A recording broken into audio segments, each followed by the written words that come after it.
Welcome to Leader You by Black River Performance Management, where we believe work should fuel the human spirit, not drain it. In this leadership podcast, we will dive into the lived experiences of people flourishing in today's workplace and beyond. Join us to hear real-life examples of experiences from our own lives and from the leaders we know and trust. Good morning, and thank you for joining the Leader You podcast. I'm excited to introduce our amazing guest. Today is a special episode with Andrea Soleta Schmutz, who is a PhD student in educational leadership and policy at the University of Idaho, whose work centers on advancing equity in higher education. Her research explores the lived experience of immigrant women pursuing advanced degrees with a focus on identifying and removing the barriers they face. She's the founder of Empowering Immigrant Women of Pocatello and currently teaches as an adjunct faculty member at Southern New Hampshire University and BYU, Idaho, where she leads courses in peace studies and global business. Andrea's background includes internships with the Embassy of the Philippines in Washington, D.C., the U.S. House of Representatives, and the U.K. Parliament. Experiences that shaped her passion for the intersection of policy, education, and opportunity. Driven by both personal and academic purpose, Andrea is committed to creating more inclusive educational systems and empowering underrepresented women to succeed in higher education and beyond. Welcome. Thank you for being on the show today, Andrea. Can you tell us a little bit about yourself? Hi, Angie. It's really nice to be here, and thank you for inviting me. A little background about myself. I am a mother to a 6-year-old daughter. I am currently a PhD student at University of Idaho, and I just won Miss Idaho for America Strong a couple months ago, and my platform is Education Beyond Boundaries. I love that, which is one of the reasons that I wanted to have a special episode. I haven't been doing podcasts for a while, but when you reached out to me, how did we connect again? So we connected because I'm in the group chat, a WhatsApp chat for Women United. And I think you posted something that you have an extra seat for one of their events. And then I couldn't go, but I looked at your profile and then I found more information about you and your book, Emerge, and also your leadership skills. And also one thing that stood out was your background, your personal background about you were raised by a single mom. And there's a connection there because I'm also a single parent. Wonderful. Well, I'm glad you reached out. And when you shared your story of what kind of work you're doing, I thought this is a sign, sign from the universe that, that maybe we need to know each other and maybe share a little bit of a message and share some lived experience and just bring awareness. And so thank you for reaching out and for taking that step. That's a huge step that a lot of people don't take in and of itself. Wouldn't you say, just reaching out to someone? Yes, reaching out to someone. I think my mom told me this. I believe my mom told me this. That the worst thing people could say is no. So you might as well just go for it. And so that's been my guiding path when I'm asking for a sponsor as Miss Idaho, as businesses. The worst thing they could tell me is no. So I might as well reach out to them. Wonderful. That's a lesson in and of itself. And I really agree with that message. And I feel that so much too, that a lot of the success that I have had in business and in life is being willing, having an openness and a willingness to ask for help. I think there's a resistance to asking for help, is that we'll be seen as weak, or that we will be seen as not knowing much, or we won't be very smart, or people won't think we're dumb, or whatever it is that our self-limiting beliefs that we have on repeat in our head, often they're the biggest obstacle. Mm-hmm. Yes, I have to agree with that. As a single parent, in order for me to do everything like PhD school, teaching, Miss Idaho, my community group, I need help. And like what they said, raising a child is like you need a community. Yeah, absolutely. It takes a village, right? Mhm. Yes, absolutely. Well, thank you again for being here. And can you share a little bit about the work and the organization you founded? And actually, I'd like to hear a little bit about the story of, the 5-minute version of how you came to be doing what you're doing. Because I suspect when you were a little girl, you weren't dreaming of being Miss Idaho or starting up this nonprofit or who knows what it was. But I suspect life brought you here unexpectedly. Yes, I'm happy to share my story. So I grew up in the Philippines, and I was raised by a wonderful mom and dad. And I'm the oldest of 4 girls. When I was 18 years old, I moved to the United States. I stayed with my aunts and my uncle while I was attending the first 2 years of college because I was getting acclimated with the US culture. And finally, I moved out from them and I finished my bachelor's at Brigham Young University with a political science degree. And I moved to DC and I did my internship at the Embassy of the Philippines. And then I pursued a master's degree at University of Utah in international business and politics. And then I got a lot of mentors while I was at the U. And a mentor encouraged me to do an internship abroad. And I was fortunate to finish an internship at the UK Parliament. And then after that, I got married and then I had a daughter. And then things didn't turn out how I expected it to be, which I think every one of us have challenges, right? But I still moved forward and I continued to do a PhD in educational leadership. And I moved to Idaho and raised my daughter full time while I'm attending my doctorate. And while I was here in Pocatello, because now I'm here in Idaho, I've noticed that there's no immigrant and refugee organizations here because when I was in Utah, there are many. And so I decided to create a community group that focus on inspiring refugee and immigrant women, on inspiring them. And another thing that I wanted to do is to inspire them to get an education. And so that's where it all started, my community group. But for the pageant, I did a pageant in 2012 and it was a scholarship pageant. I needed money to pay for my tuition. And so I did that and I won and it paid 1 semester of my tuition fee. And so I really like pageant. And so after many, many years, I've decided to do one in Idaho and I joined last year. I didn't win. And then I joined another one this year and I said, this is my last year. And so I'm going to do the best. And then I won. And now I'm inspiring immigrant women and single mothers in Idaho to get a formal education so they can help themselves in whatever circumstances they might find themselves in. Wonderful. Such great work.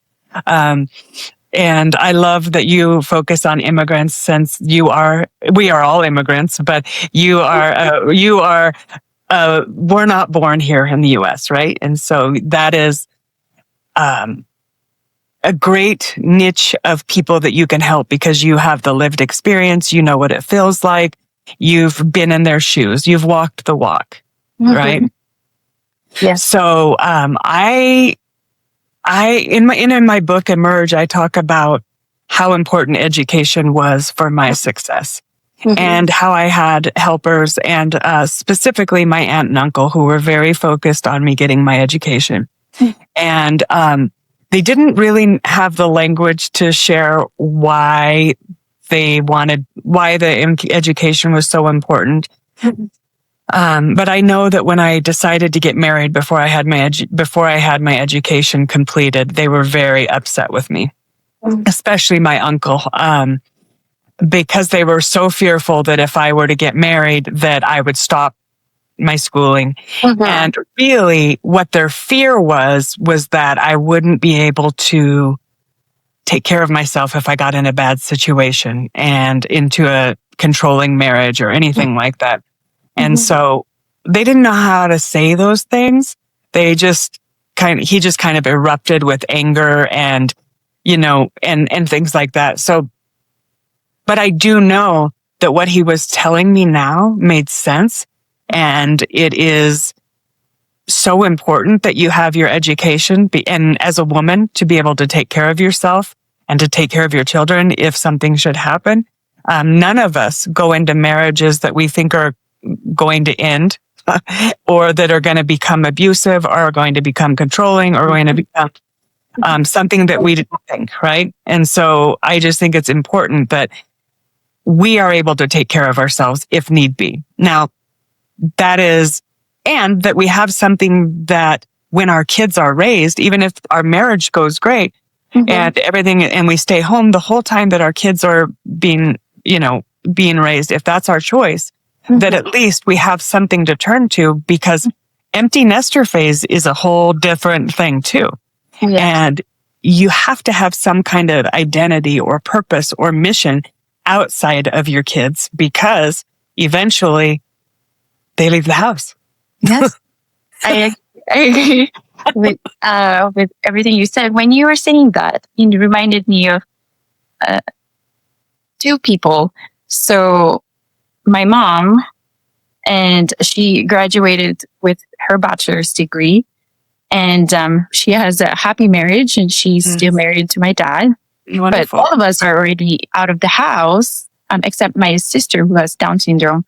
But because we're out of the house, now she's on her own and with my dad. So she has a lot of free time, but she was able to use her degree by publishing books. She's a writer and she's a poet. And so now she has this mission to inspire other people and through her poem. Oh, and the second person that I thought about when you were telling this is myself. Now that I'm a single parent, how am I going to raise my daughter like independently, like financially independent? And I'm actually grateful for my education, because when I got married, I already had a master's degree. And because of my master's degree, when I became a single parent, I was able to secure a job, an adjunct faculty job that sustained and helped my daughter financially. I didn't have to work 3 jobs and take care of her. I can just have one job and then PhD and then take care of her. Like, there's a lot of flexibility, and thankful. And I'm thankful for my master's degree because of that. That's wonderful. So what other things have you noticed that your education, what kinds of doors have opened for you because of your education? There's so many. And I can just go from 1 to 100. But the things that I can think of right now, it would be my internship at UK Parliament. It was the highlight of my graduate career. I secured a full scholarship to do that, but I wouldn't be able to do that if I'm not attending a university, if I'm not making connections within the University of Utah. And so that gave me open a lot of opportunities, because now when I'm talking to employers, I can mention about this internship in UK and how much I enjoyed it. And then another opportunity open was my community group. Because of my knowledge about education and how important it is, I'm able to find and to open this community group and inspire more immigrants and refugee women in Pocatello. Wow. How big is the population of immigrants and refugee women in Pocatello? There's not a lot, but in my group, we're a very small niche women. So there's about 10 to 12 women who would come for our quarterly brunch. So the mission of my group is to inspire these women by providing quarterly brunches throughout the year. So there will be about 10 to 12 women from China, Ukraine, Zambia, Philippines, Germany. And also we have spouses of immigrant men here. So from Haiti. Right. So I have a couple of women who would come from the US. They're from here. They're born from here. And so. Wonderful. Well, I do know what it's like to live outside of my country. I lived in China for 3 years, almost 3 years in Shanghai, which I talk about in Emerge. So I recognize how hard it can be to come to a strange land, especially when you don't speak the language, and leave everything behind. And that call to adventure of really a door opens and you say yes to something and the possibility that's there. And so my heart goes out to people that are trying to better their life and trying to make a better life for themselves and for their families and for their children. And so I love the work that you're doing and helping these women to find their value and their place when there's a lot of political noise and misinformation in this area. You're very inspiring. So how long were you in China? Almost 3 years, from 2006 to almost 2009. Came home like Christmas time. So yes, that's a long time. Yeah, so I could speak some of the language by the time I left. It's pretty rusty now. Every once in a while, I'll run into some Chinese people in town or over at Yellowstone or something, and I'll try a little bit. But it was a great experience, and I wish everybody would take an opportunity to live outside their country, even for just a year, travel abroad for a year. Yes, I think so too. Yeah, it would change their perspective so much. I think so, yes. And thank goodness that English is a universal language. And so it wasn't very difficult when I moved here because I already learned how to speak English growing up. So it wasn't that difficult. But I remember being homesick and also, even though I learned English, it's still different when I was talking to someone who grew up here and they talk very fast and like, what are those words that I never say? Yes, absolutely. So, beyond the program that you have for the women, what do you do with your pageant work? Are you speaking? Yeah, talk about what that work looks like. So I'm hosting a fundraiser. It's on May 30 at 11 a.m. at Piano Gallery in Idaho Falls. So I play the piano, and so I've decided to fundraise. And right now, I think it's doing great.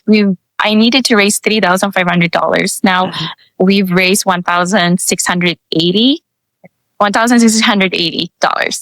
And so this money, after the fundraiser, I plan to use this to promote my platform, Education Beyond Boundaries. And I do this by talking to different organizations across Idaho.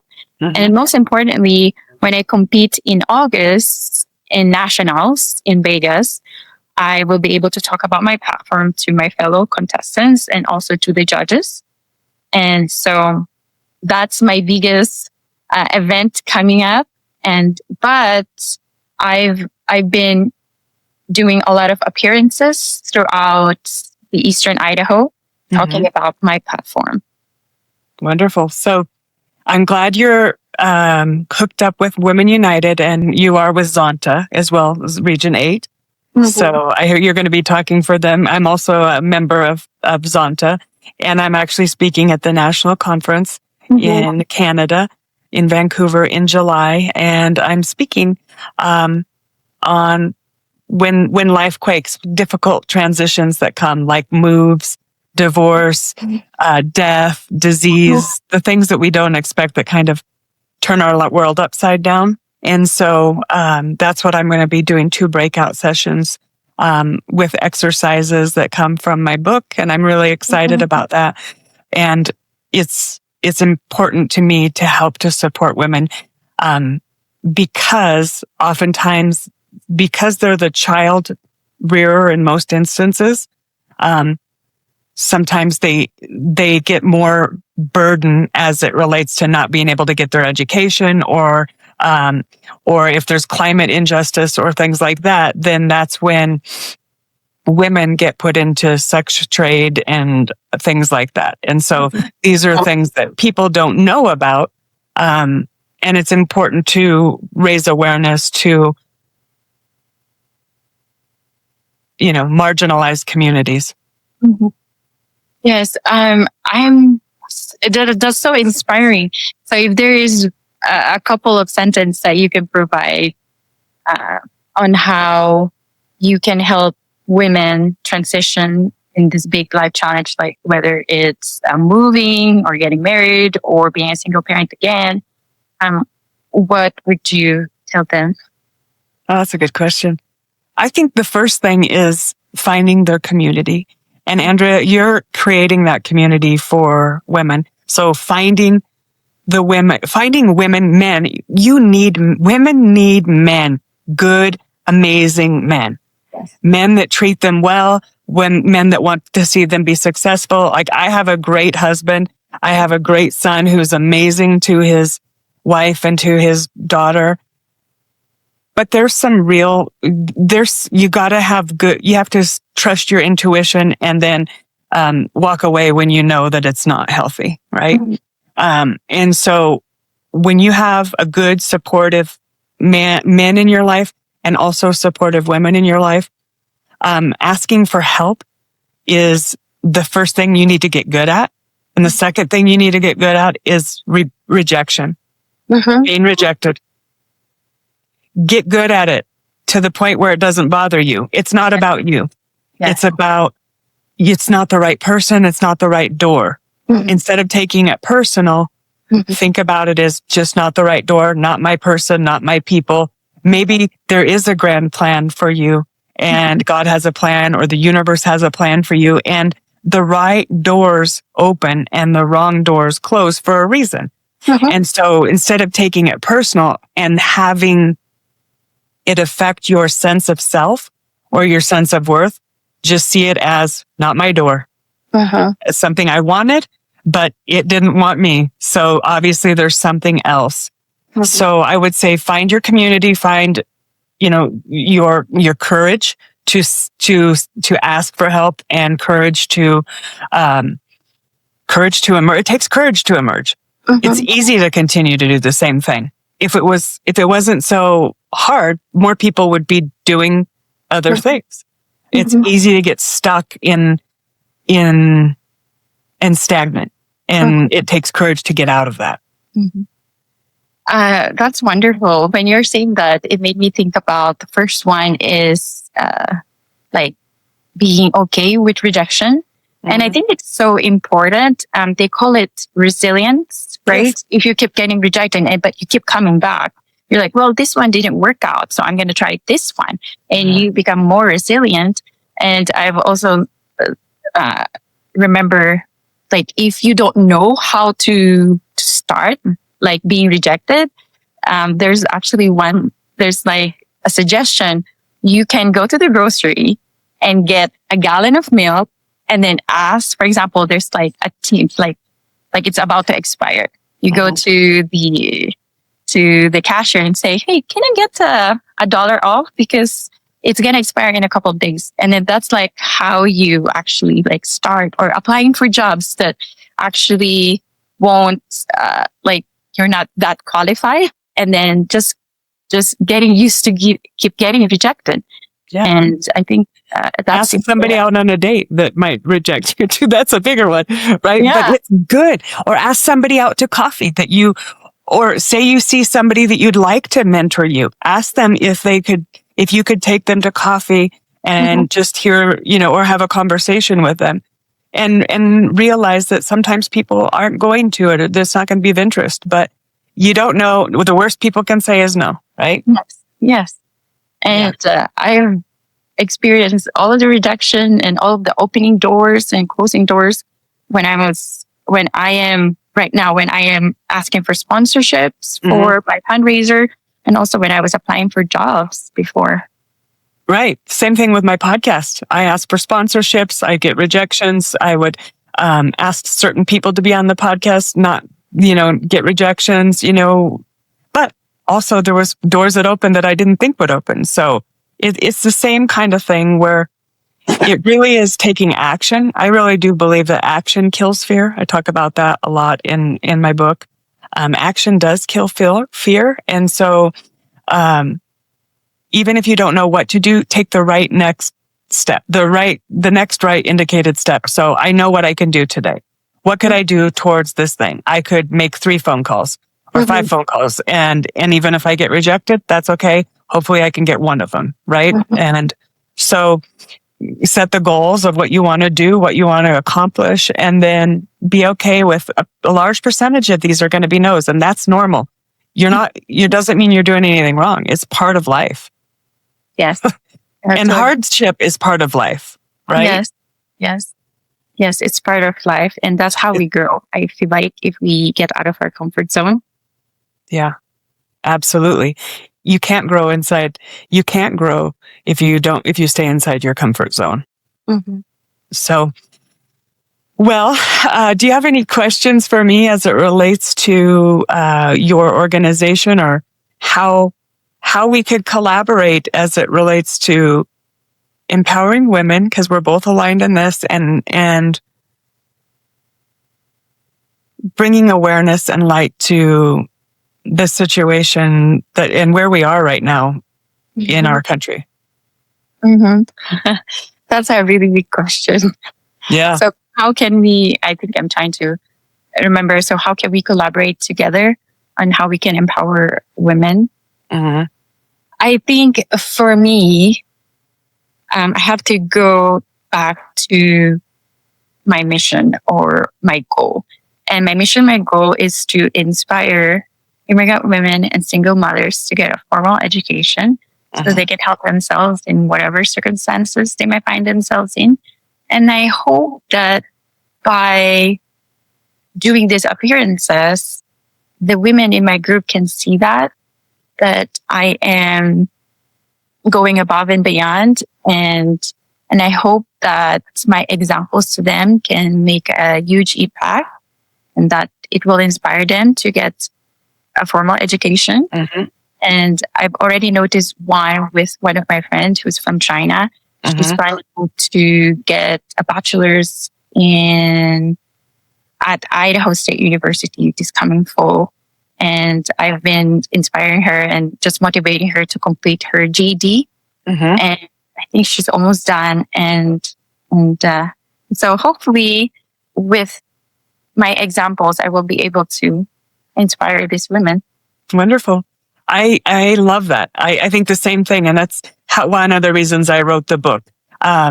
Because I thought, well, actually, first of all, I was afraid to. And I said, who would want to hear my story? And I had a friend, somebody in my circle, that called me out and said, that's your ego. That's trying to keep you protected.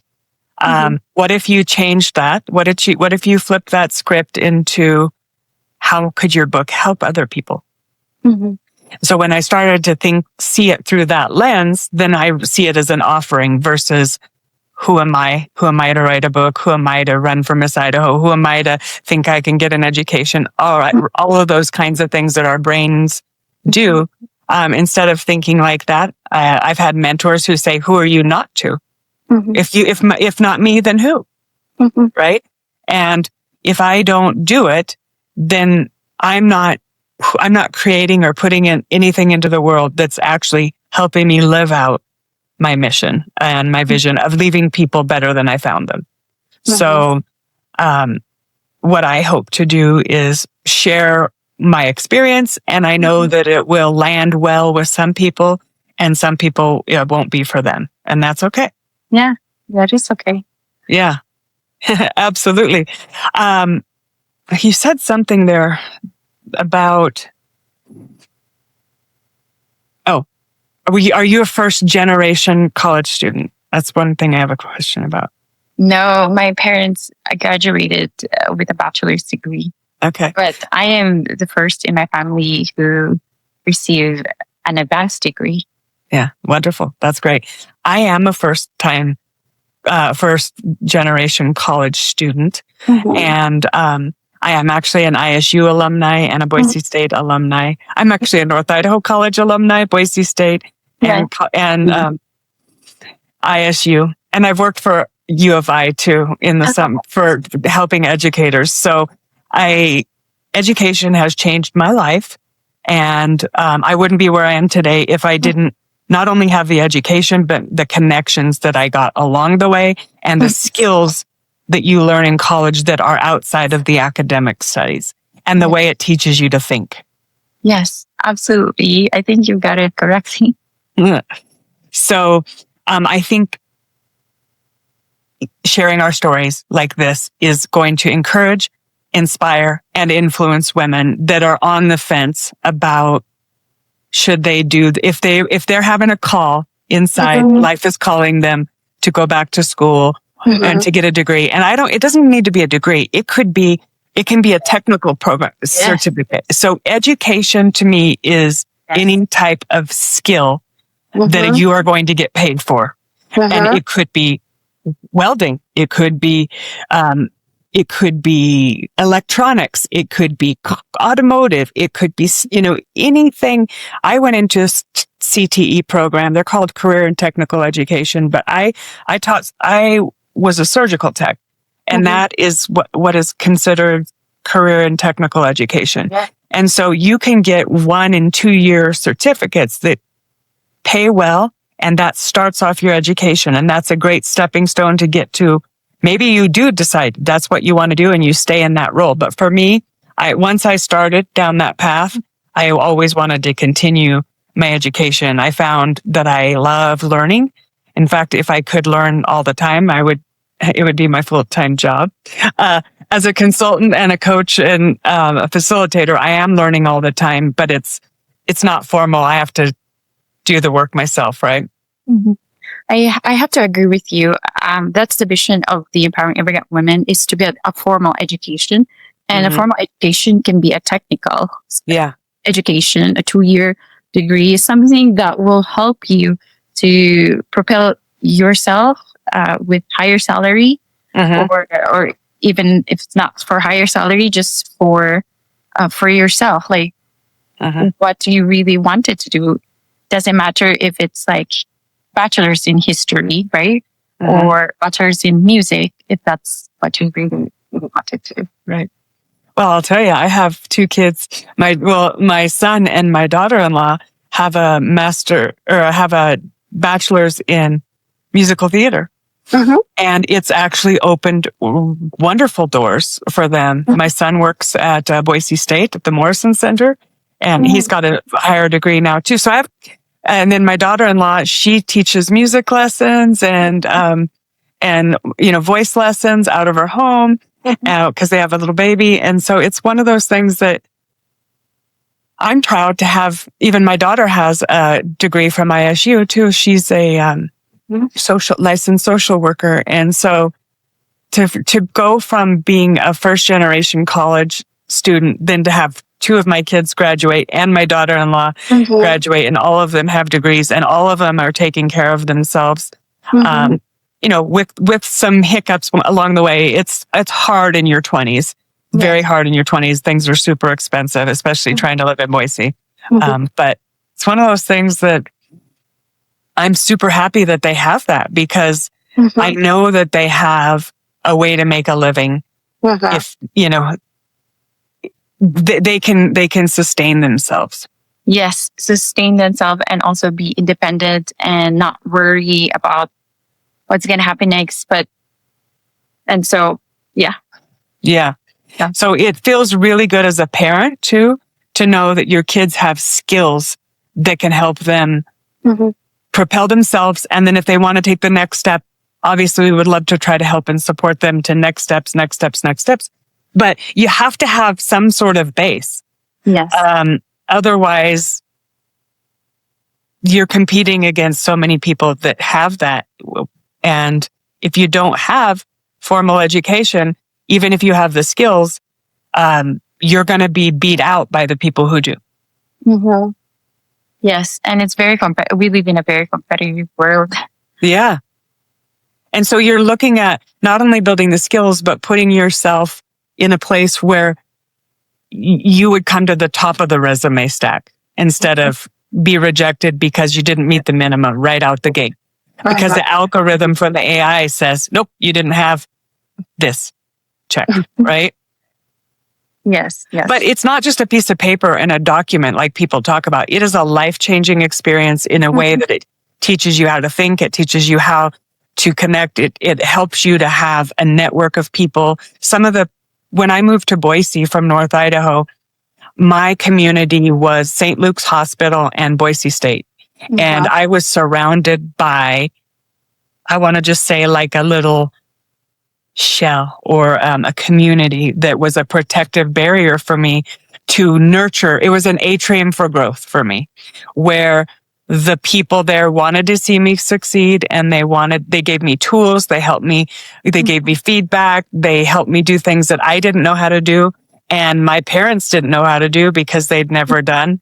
And the people at St. Luke's believed in me enough that they gave me a job that I wasn't qualified for. I became a telemetry clerk, and they taught me how to read heart rhythms. And so then there's a skill. So now I got a skill at the hospital while I'm working to go to school. So there's people that were believing in me along the way, at Boise State and St. Luke's. And I can tell you, if I didn't have that community, I don't think I would have survived.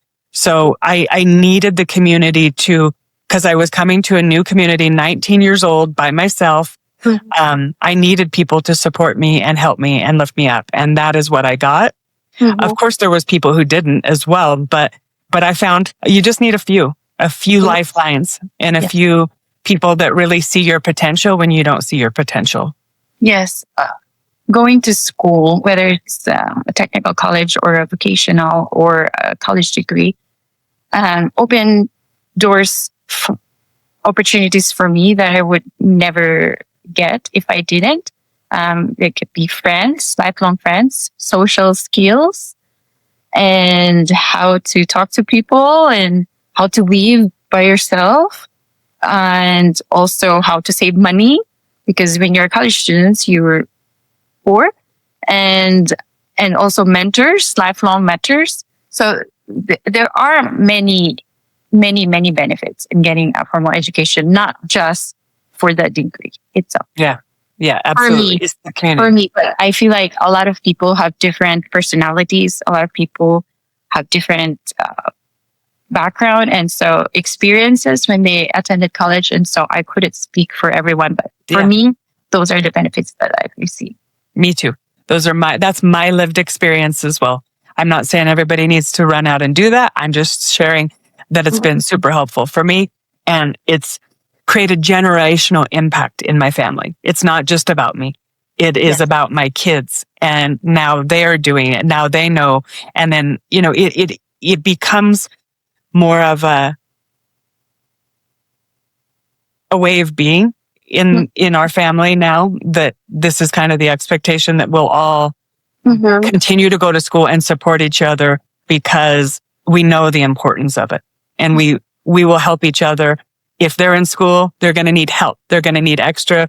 They're going to need some money. They're going to need some emotional support. They might need babysitting, all the things that you need while you're in school. It's a sacrifice. Yes.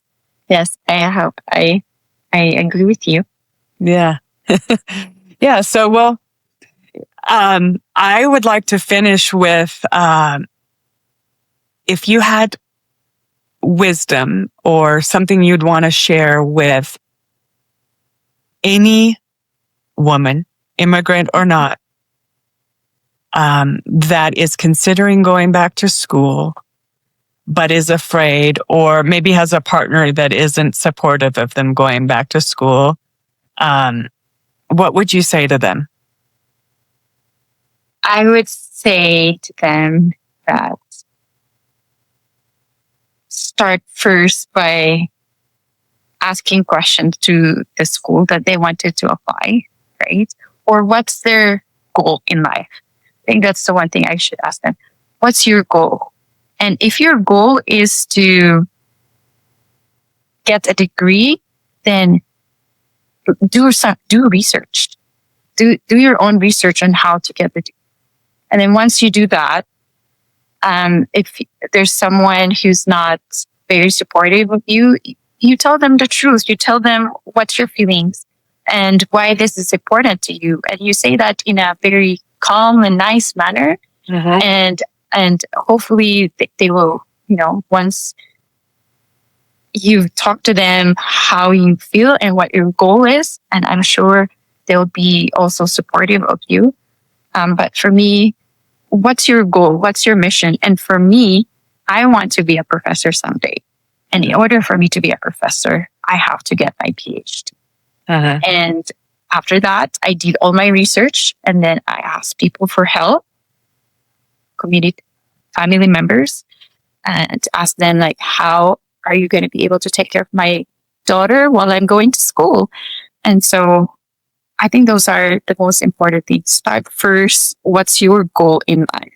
Mm-hmm. And if that's required to get an advanced degree or any formal education, then do your research.